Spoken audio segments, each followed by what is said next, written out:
हे भगवान, आज तो बहुत भयानक रात है, जल्दी घर पहुंचना पड़ेगा। भैंसा तेजी से चल ही रहा था कि अचानक उसे रास्ते के बीच में खड़ा दिखाई दिया। वो बिल्कुल चुप खड़ा था। उसका शरीर लक्कड़ बघे जैसा था, लेकिन उसके दो मुंह थे, दोनों मुंह बिल्कुल एक जैसे। भैंसे की सांस अटक गई।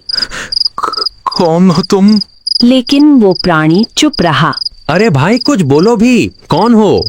तभी बिजली चमकी और वो दो मुंह वाला प्राणी धीरे धीरे दिखने लगा। भैंसा कांप उठा। अचानक वो प्राणी गुर्राया। भैंसा डर के मारे उल्टे पैर भागा। पीछे से भारी कदमों की आवाज आने लगी, जैसे कोई बहुत बड़ा जानवर उसके पीछे दौड़ रहा हो। भैंसा भागते भागते सीधे शेर सिंह की सभा में पहुंचा। उस समय वहां शेर सिंह और जंगल के सभी जानवर मौजूद थे। जंगल में दानव आ गया है। फिर शुरू हो गया इसका डर। लेकिन तभी बाहर से डरावनी हुंकार सुनाई दी। पूरा जंगल कांप गया। एक घायल भेड़िया भागता हुआ सभा में आया। उसके शरीर पर पंजों के निशान थे। वो दानव हमारे इलाके में भी आ गया। कैसा दिखता है वो? उसका शरीर लकड़ बग्घे जैसा है, लेकिन उसके दो मुंह हैं। अब सभा में सन्नाटा छा गया था। मुझे तो पहले से लग रहा था कि कुछ गड़बड़ है। तुम्हें हर चीज में गड़बड़ लगती है। कल रात मैंने भी नदी के पास किसी को खड़े देखा था, लेकिन अंधेरे में समझ नहीं आया। और कल से जंगल के 2 खरगोश भी गायब है। अब जंगल के सभी जानवर डर गए। आज से कोई भी जानवर रात में बाहर नहीं निकलेगा। सब अपने अपने घर चले गए। उस रात गधा प्रसाद अपनी माँ के साथ बैठा था। बाहर हवा अजीब आवाज कर रही थी। आज कोई बाहर नहीं जाएगा। तभी दरवाजे के बाहर कदमों की आवाज आई। दोनों चुप हो गए। फिर दरवाजे पर किसी ने धीरे धीरे खरोंचना शुरू किया। कौन है बाहर? कोई जवाब नहीं आया। फिर वही खरोंचने की आवाज। गधा डरते डरते दरवाजे के पास गया। धीरे से झरोखे से बाहर देखा और उसके हाथ पैर कांप गए। बाहर वही 2 मुंह वाला प्राणी खड़ा था। वो बाहर खड़ा है। तभी बाहर से गुर्राने की आवाज आई और फिर अचानक सब शांत हो गया। कुछ देर बाद गधा फिर बाहर देखने गया, लेकिन वहां कोई नहीं था। सिर्फ जमीन पर बड़े बड़े पंजों के निशान थे। अगली सुबह जंगल में खबर फैल गई।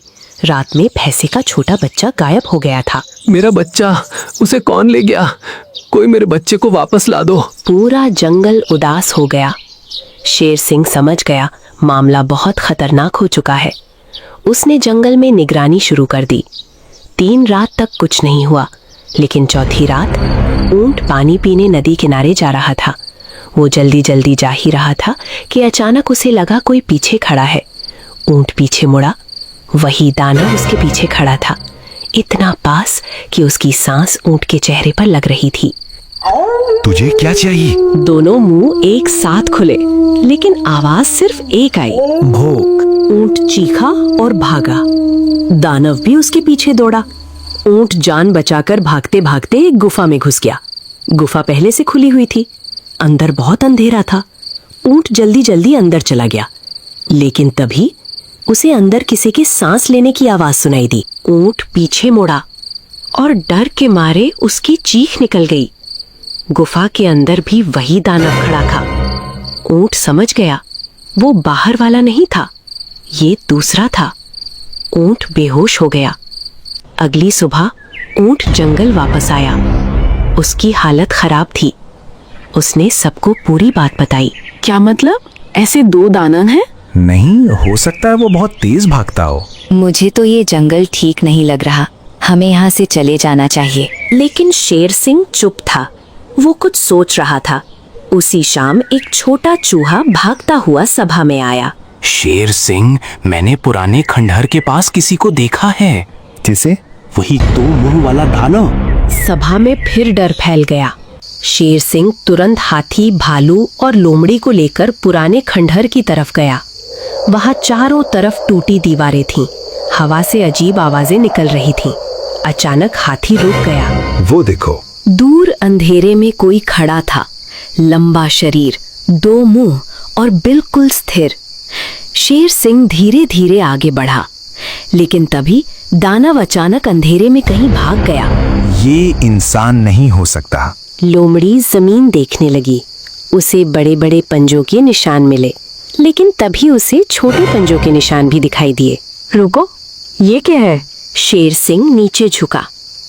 वो छोटे खरगोश के पंजों के निशान थे और वही निशान दानव के पास जाकर खत्म हो रहे थे। अब सब और उलझ गए। तभी पीछे झाड़ियों में आवाज हुई। सब मुड़े। एक छोटा खरगोश बाहर आया। महाराज, मैंने उसे देखा है। क्या देखा? वो दानव खरगोशों को नहीं खाता है। सब चौंक गए। क्या मतलब? कल रात उसने मुझे देखा था, लेकिन उसने मुझे कुछ भी नहीं किया और वहां से चला गया। अब शेर सिंह के मन में शक होने लगा। अगर वो सचमुच खूंखार दानव होता तो खरगोश को क्यों छोड़ता?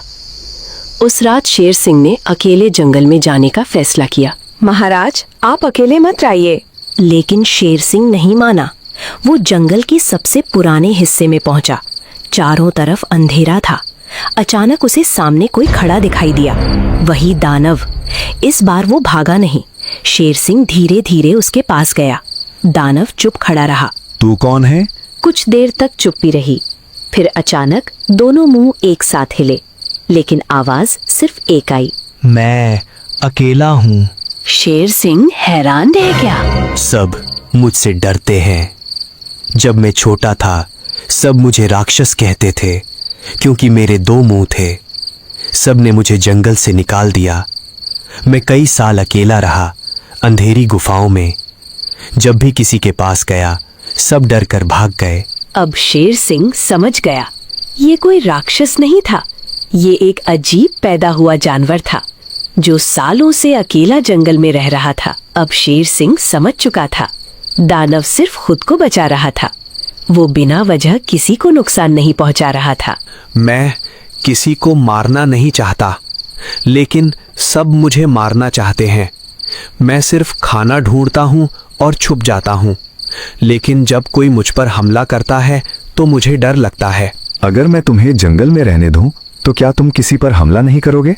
दानव कुछ देर चुप रहा, फिर धीरे से सिर हिलाया। अगली सुबह शेर सिंह ने सभा बुलाई। सब जानवर डरे हुए थे।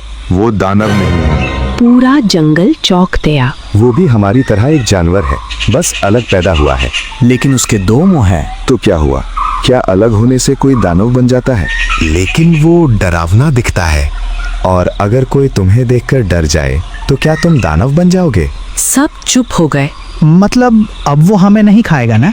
तभी पीछे से भारी कदमों की आवाज आई। सभी डर गए। दानव धीरे धीरे सभा के पास आ गया, लेकिन इस बार उसने किसी पर हमला नहीं किया। वो बस चुपचाप खड़ा रहा।